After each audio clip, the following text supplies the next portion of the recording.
3rd and 5 for the Giants. 1:16 to go. A pulse-pounding finish to Super Bowl 42. Back to throw, under pressure. People ask me to explain the play. Avoids the rush. I'm like, are you kidding? Now throws it deep downfield. Wide open Tyree, who makes the catch. How did you catch it? I do not know if I could actually explain that. How in the world did he do that? What a catch by Tyree. If you think about all the intangibles from a guy who can't skip rope, but he shakes 3 Patriot defenders, to a guy who can't jump, who leaps. Tyree had Harrison all over him. To a round ball on a round helmet. The ball was on his helmet, but he got his other hand on it. None of this stuff really makes sense, but it all happened. And the Giants, with the most improbable win, have won Super Bowl 42. What David Tyree calls Catch 42 has been labeled everything from a miracle to a work of art. And while there's no shortage of great catches in football history, I believe this one is the best of them. Now, you realize when we say this is the greatest catch in NFL history, we're putting you above the immaculate reception. That's caught out of the air by Franco Harris. The ghost to the post. The catch. Throws his pass. Caught by Clark. This is really rarefied air here. Yeah. I think it's the greatest play in NFL history, hands down. I am still flabbergasted. That's some play. What made it so great was because it was 2 people, not just one. Hey, I love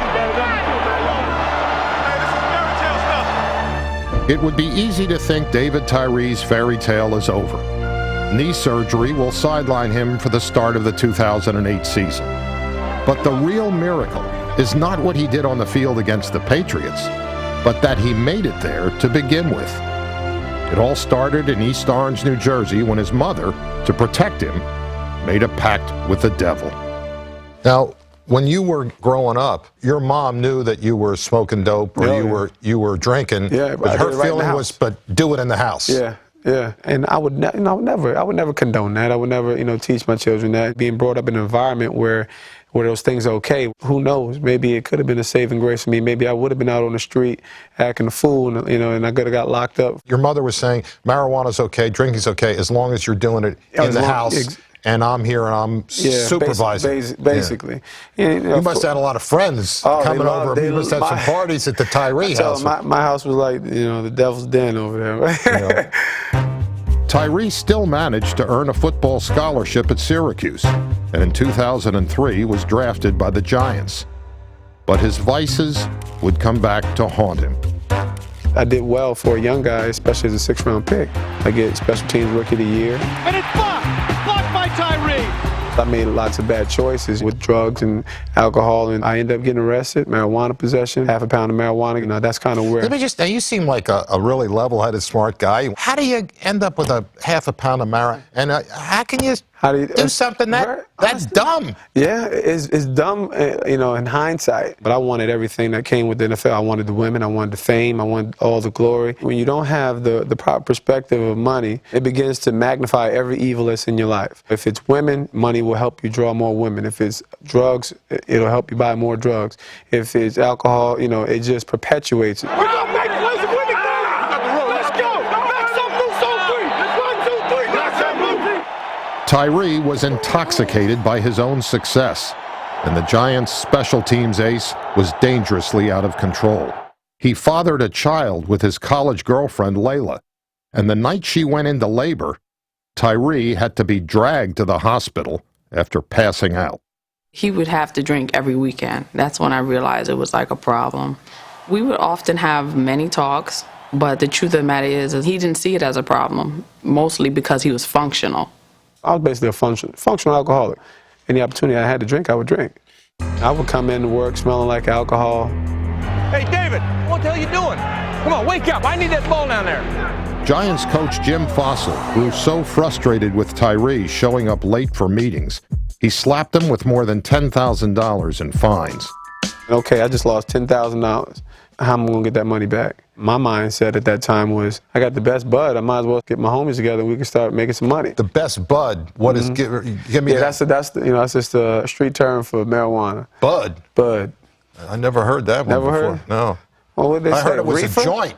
You know, it's a joint. Reefer. You know, it's probably a reefer back when you were growing up. Bud. See, if you said Bud, I think you're talking about beer. That's, so you wanted to make up the money you lost by selling marijuana. Yep. Did you ever think, God, I'm an NFL player. If I get caught, I'm in big trouble? Well, you know, I wasn't the one really out on the street per se. When I went to pick it up, I think I got pulled over for a taillight. He smelled the marijuana from outside the car. The cops did. Yeah, the cops. Mm-hmm. I was trying to get in touch with him to tell him that we were expecting another baby. I was pregnant, and I'm calling him, and he's not answering back, which is kind of strange for him. Where's David? When I called his sister, she says, well, you didn't hear he was arrested. And I said, oh, my goodness. And I was like, he is not going to want to hear what I have to say to him.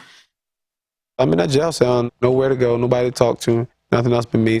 Honestly, I made the simplest prayer, and I cried out to God. That was my cry out of desperation, out of my heart. And I just told God I needed him. And I also said, if you could spare my job, that'd be great too. That was my prayer. No walls shake, no prison doors open. By the time I got home, I kind of had a peace, and I knew that something would be different. I didn't know that my life would be transformed in a matter of weeks. Right away, we get a chance for redemption. To the house on 3, 1, 2, 3. Tyree was reborn, and piece by piece put his house in order. He proposed to and married Layla. Everything was different.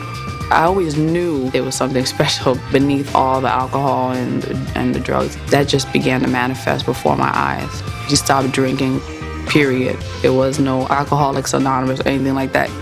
Literally, I seen a transformation in my husband, like miraculously. On the field, Tyree blossomed as a player, going to the Pro Bowl as a special teamer. Fielded by Bush, and he gets plastered. I remember saying to Jim Fossil, this is the best special teams player I have ever seen. He has a chance to be better than Steve Tasker. He also began showing promise as a receiver. Tyree? He's made a quantum leap. Forget about special teams, you know that. But every time he plays as a receiver, he's been our best receiver on the field. Still, Tyree only played receiver sparingly his first 5 seasons. And on December 15, 2007, he was blindsided with a heavy blow. I get pulled out of the team meeting, and I go out and I see my wife there, and she looked like she'd been crying. You know, so I asked her what's going on, and she said, your mother died. And, you know, it was just like a silence. And, you know, and I said, what? And she said it again, your mom died. She had a heart attack. She was 59. Were you close with your mom? Very, very, very. I'm the baby of the family. I'm her only boy. The only channel that she watched was ESPN NFL Network. Tyree finished 2007 with only 4 catches and failed to hold on to anything in the Giants' last practice before the Super Bowl.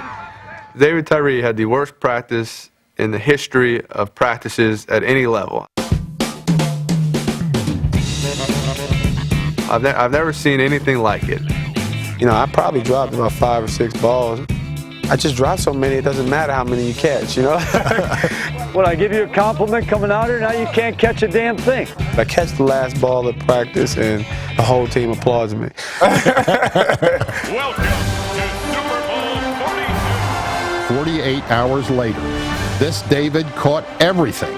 Touchdown! David Tyree on the post! And with the world watching, slayed the Patriot Goliath.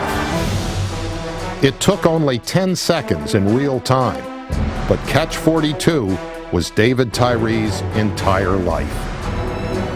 After an ugly start, when all seemed hopeless, at the last possible moment, he took a leap of faith and came back to earth, clinging to salvation. Now he fires downfield, and it is caught. How in the world did he do that? Hey, this is fairy tale stuff. Only God kind of stuff. You saved the season. Only God. If I had to hang it up right now, could I cry? No. I went to the Pro Bowl. David Tyree blocks the punt. I won a Super Bowl. This one for my mama. Rest in peace. I love you, Ma. Because of you, I made it this far. I've been graced to have been etched in sports history. That's some play. And that's just athletically. The reality of it is the ultimate joys of my life really don't even come on the football field. He's more than a conqueror. No matter where you come from, No matter where you are in your life, God is always waiting and there for you. If you just grab on like David grabbed on, then he'll pull you out. The biggest miracle is the man that he's become. That's the miracle.